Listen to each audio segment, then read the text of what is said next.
This is the Biz Call. Question one, what's your name? I'm Greg Osuri, CEO, founder of Akash Networks, and developer for many, many years in Silicon Valley. And I build things for people that build things. Okay. Question two? Slowly, what's the name of your business? Akash Network.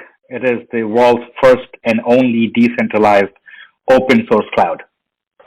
Okay, you're getting ahead of me, but question three. Describe your business in a few sentences. So Akash is like I said, world's first open source cloud. It is self-sovereign, non-custodial, and permissionless. And so we leverage essentially 85% or so underutilized cloud capacity in about 8.4 million data centers to enable anyone with a computer to buy and sell cloud compute in a safe and frictionless market.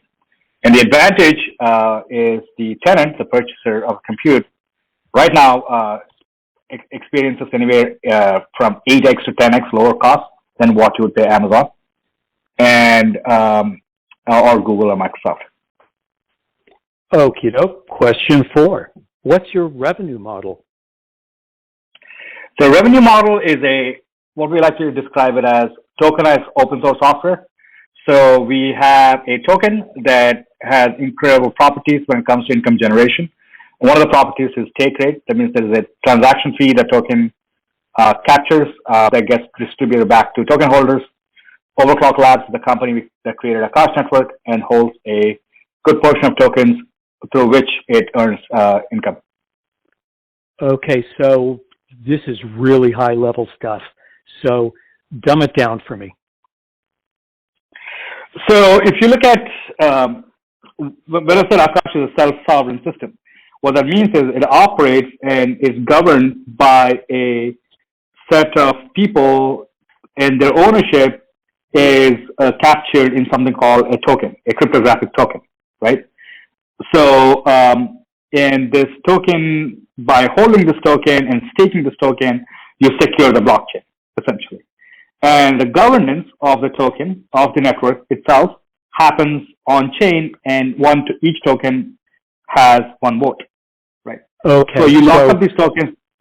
Yeah. So then what we're talking about is a blockchain architecture for cloud computing?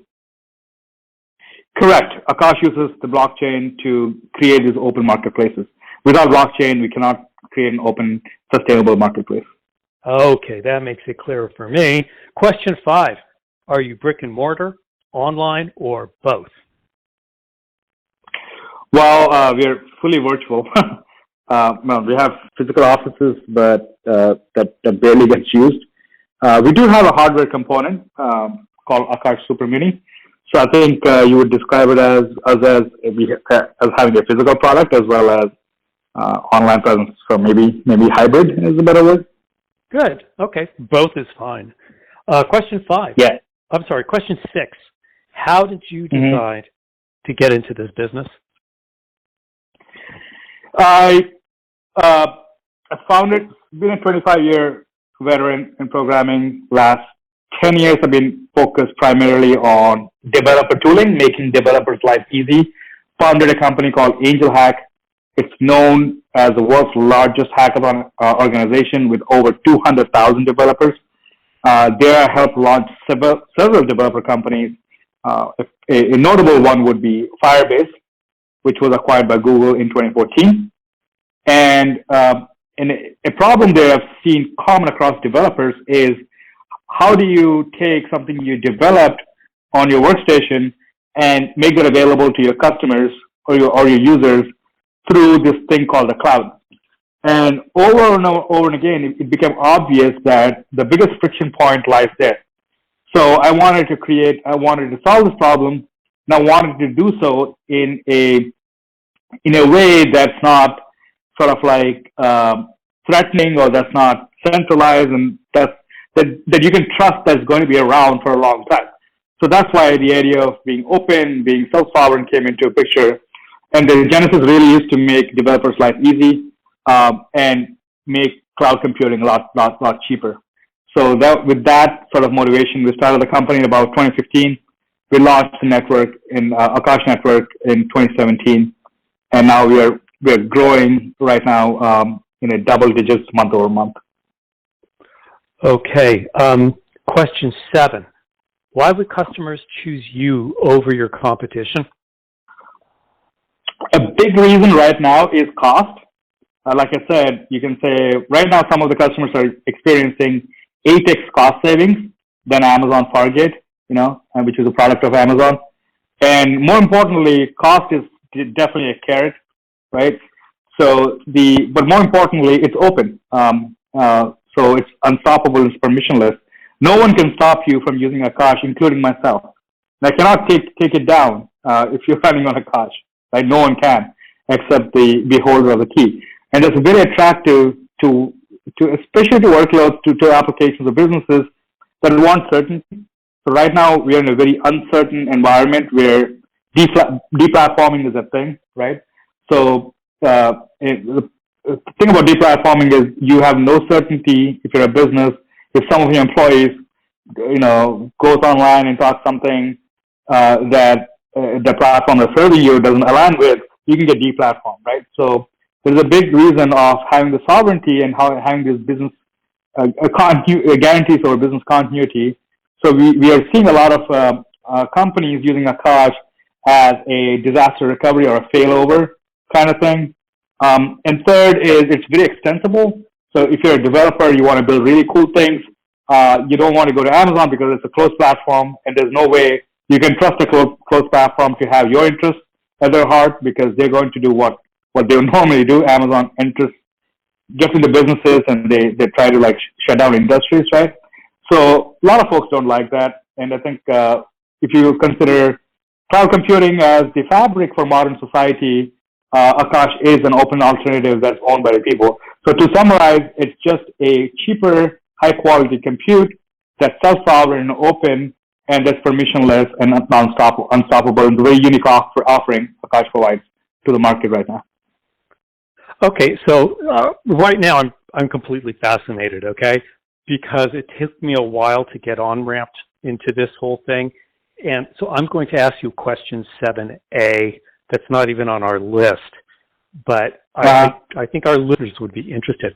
So am I to understand that by decentralizing and by relying more on a blockchain kind of an architecture, your data is actually more secure by being decentralized than on a platformed host?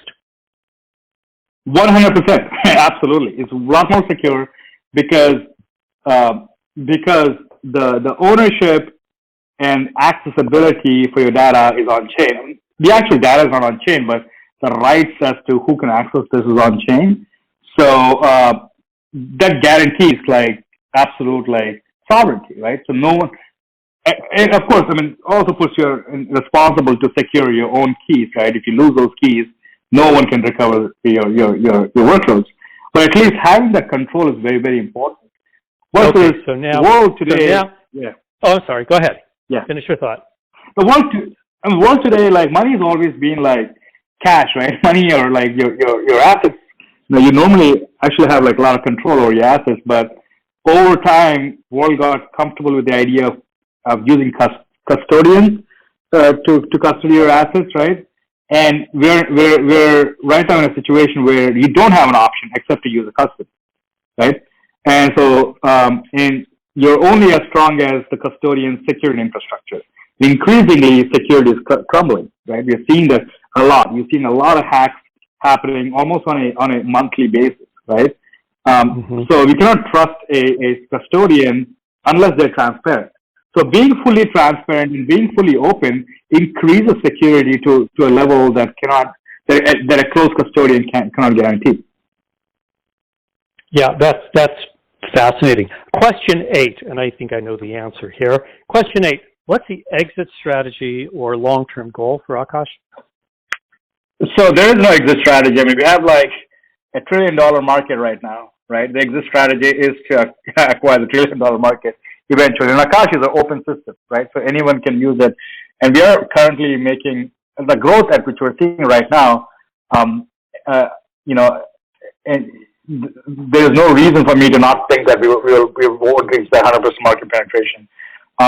A long-term goal is to really reduce the cost of cloud computing, and we have so much underutilized capacity, and it's only increasing. Obvious ones like data center capacity, because most of them have to plan for peak, and you end up with a lot more compute than you normally need. But unobvious ones are like, let's say Tesla cars, right? Tesla cars are essentially giant data centers on wheels. They have about 200 computers with GPU workloads, and that works with GPU capacity. And that GPU capacity is not used during the evening hours when the car is being charged. And that's the prime opportunity for the car to start earning tokens by selling that unused capacity to AI researchers that want lower cost compute. AI researchers are suffering today with the cost model Amazon provides. Somewhere around 20% of the margins today go to Amazon. So you and I are paying this invisible tax to Amazon without even knowing, right?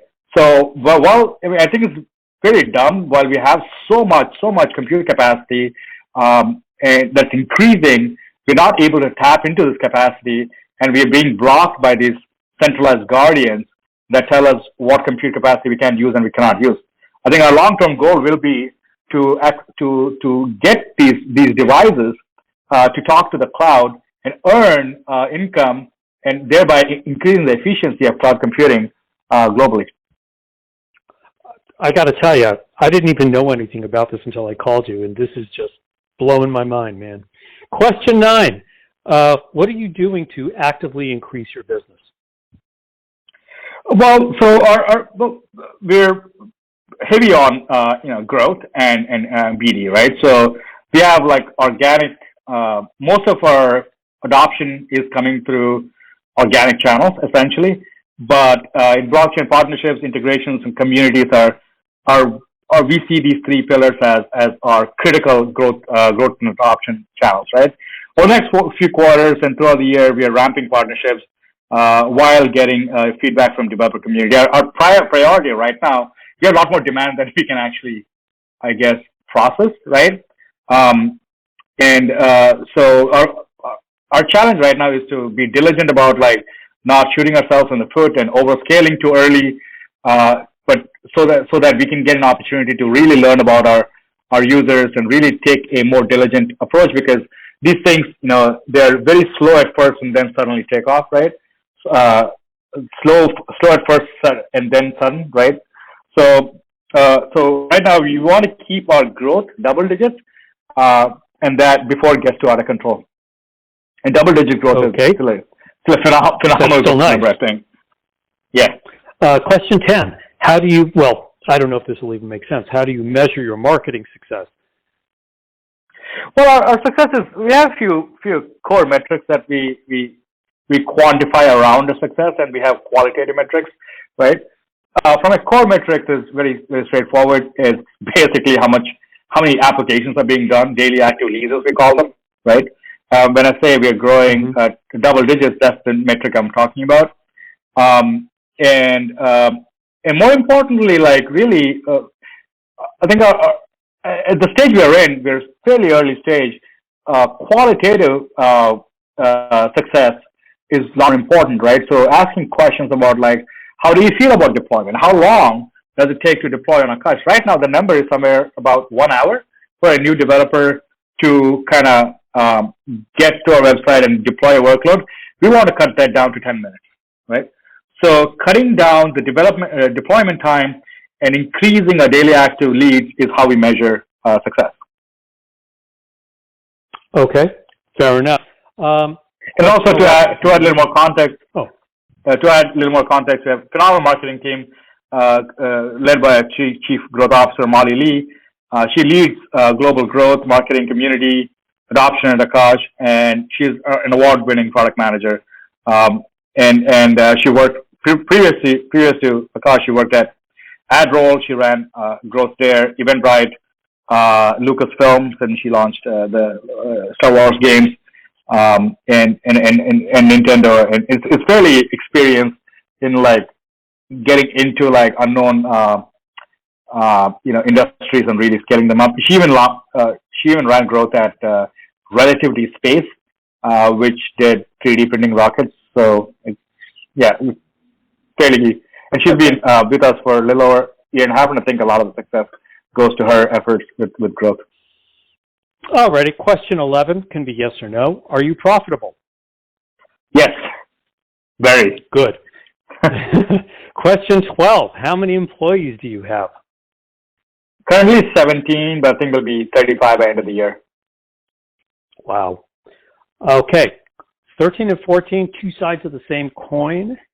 Thus far, what's been the best decision you've made? Oh wow. Okay, what's the best decision? I mean, made quite a few. I don't rank in terms of. One. Oh, I think choosing to be open and transparent was a very hard in the early days, but the best decision we made by far. Like, it's very hard to think about like how can you build a successful business while remaining open source, and it's very, very challenging. It's very hard to get a conviction around, but I think we just even though we didn't have full conviction, making the decision and running for it was definitely the best one. Good. Question 14. What's been the worst decision you've made so far? Oh boy, where do I start? Oh man, like, okay, let's see. In the list of worst things I've done, hiring the wrong people can really hurt you. It hurts the growth, especially in early stage, because those wrong people will hire other wrong people, and it spreads like a cancer. Definitely, we made some bad hires, and we fixed them, but it was very hard to fix them. Right. Okay, good. All right, which brings us to question 15. Is there anything you'd like to add that we missed?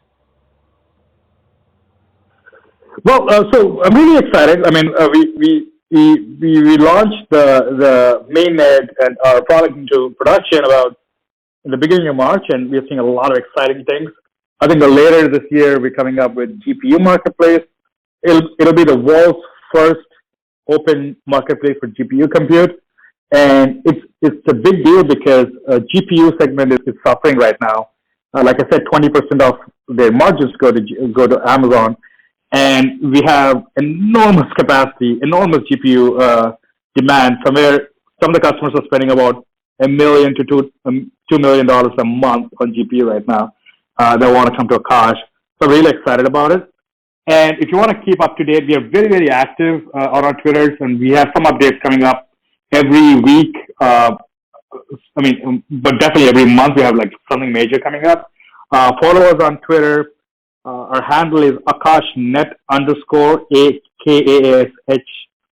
AKASHNET _ or Telegram. We're pretty active there. We have a humongous community, and I think really thank you for this opportunity to connect with your community. Yeah, this has been a real education for me. This is the future, man. Listen, let's do one more time, really slowly. Give me the name of the business. Akash Network. Akash means the sky in Sanskrit. So Akash Network is the decentralized cloud where the clouds meet, hence the name Akash Network. That's beautiful. And now give me the URL slowly so that people can find you. http://akash.network. That is akash.network. If you'd like to plug your business on the BizCall podcast, simply visit thebizcall.com and fill out the form. If you become a guest, you'll receive a free lifetime membership to the BizCall discussion and networking list. If you're too shy, you can still join the BizCall list at thebizcall.com.